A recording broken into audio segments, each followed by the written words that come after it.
নমস্কার, আমি এসেছি 17 অক্টোবর 2025 শুক্রবারের ট্যারো কার্ডসের রিডিংসগুলোকে নিয়ে। প্রথম যে কার্ডটা যেটা হলো কি দিন কেমন যাবে, সে কার্ডটা হলো দ্য কুইন অফ সোর্ডস। এই কার্ডটা ভীষণ ভীষণ পজিটিভ কার্ড, মানে ভীষণ পজিটিভ কার্ড। দিনটাতে অনেক নারীজাত যে এনার্জিটা হয় সেটা অনেকটা থাকবে। আর যেরকম মা যেরকম হয় না, খুব ভালোবাসে, খুব আদর করে, কিন্তু আবার খুব স্ট্রিক্ট এবং ডিসিপ্লিনও মেনে চলায়, তাই তো? দিনটাও ঠিক সেরকমই একদম দিনটা সেরকম হবে।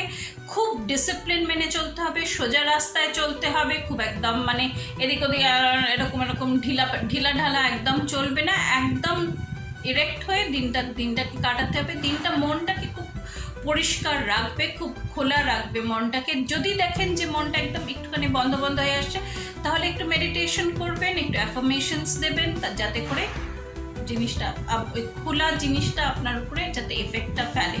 দিনটা এমনিতে খুব সমৃদ্ধ দিন, খুব ভালো দিন, অনেক ব্লেসিংস থাকবে দিনেতে ছোটোখাটো চেঞ্জেসও আসবে, যেগুলো ভালো চেঞ্জেস হবে। আচ্ছা, তারপরের যে কার্ডটা, যেটা কাজকর্মের কার্ড, সেটা হলো দ্য ডেভিল। কার্ডটা ভীষণ নেগেটিভ, আউটরাইট নেগেটিভ কার্ড।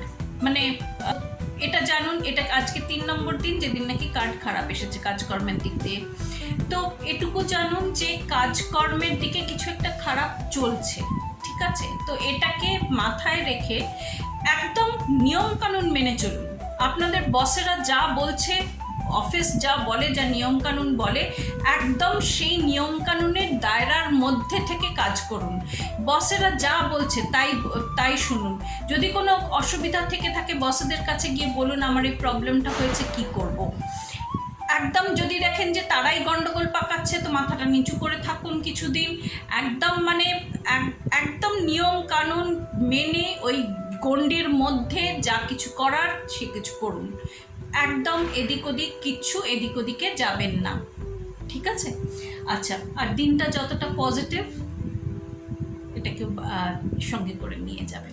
আচ্ছা, রিলেশনশিপের কার্ডটা কিন্তু আবার ফের ভীষণ পজিটিভ কার্ড। তো দুটো খুব ভালো কার্ড আছে। তো এই দুটোতেই মানে আপনাকে ওই জায়গাটাতেও সাপোর্ট দেবে, কাজকর্মের জায়গাতেও সাপোর্ট দেবে। এই কাজটাকে ওই সম্পর্ক সম্বন্ধ, বন্ধু বান্ধব, পরিজন সকলের সাথে একটা মানে মেন্টাল কানেকশন, ইন্টুইটিভ কানেকশন, অনেক প্রোটেকশন আছে, গাইডেন্স আছে। এরা খুব মানে আপনাকে সাপোর্ট দেবে।